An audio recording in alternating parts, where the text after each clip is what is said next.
Alright, to graph a quadratic, you first need to find the axis of symmetry, and you can do this by using opposite of b over 2a. So in this equation, it'd be negative 2 over 2 times 1, and this just equals negative 1. And then to find the y, this is x, to find the y value, you just plug it into the equation.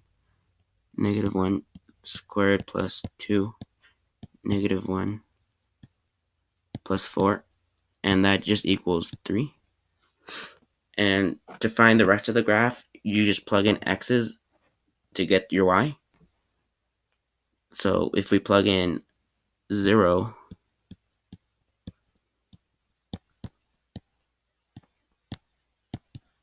we get 4. And if we plug in 1,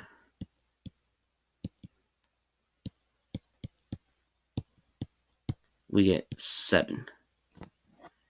And then you can fill out a table to make it easier, because since a parabola is symmetrical, these values will be the same. So we can just put 7 here and 3 here, and then you just plot your points. So negative 1 and 3, 0 and 4, negative 2 and 3, 1 and 7, and negative 3 and 7. And then your parabola looks like that.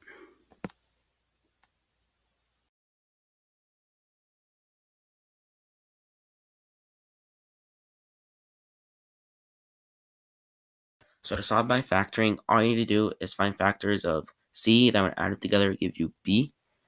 So in this case, it'd be factors of negative 4 that when added together give you 3. So here we see that 4 and negative 1 would work.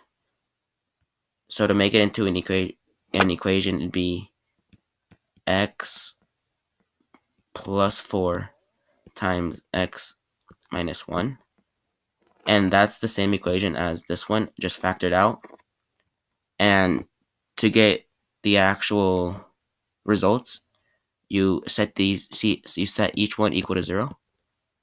And here you just find that x equals negative 4. And on the other one, you find that x equals 1. And those are your zeros.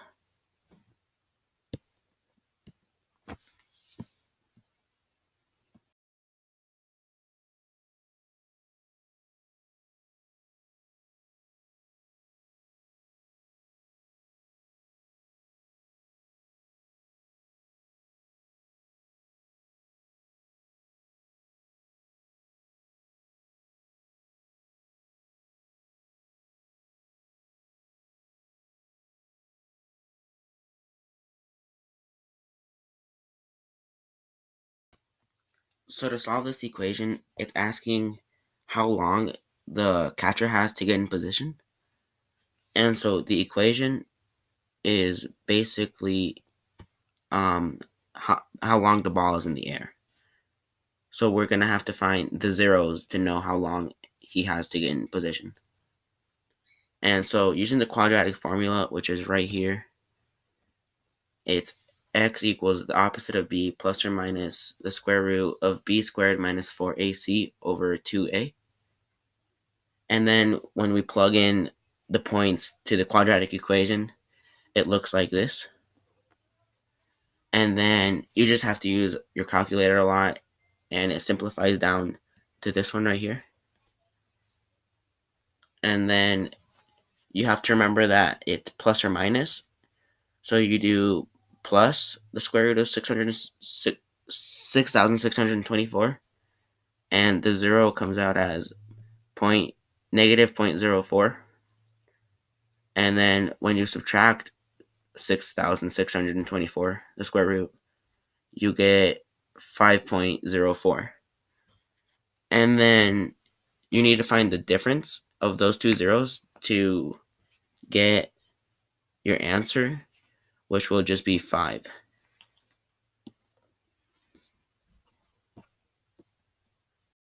And when you look at the graph of this equation, you can see this point here, this 0, this is the point where the ball was hit. And then up here, this is the point where the ball started to switch directions and start coming back down. This is the maximum. And then down here, this at the other 0, that's when the ball finally hit the ground.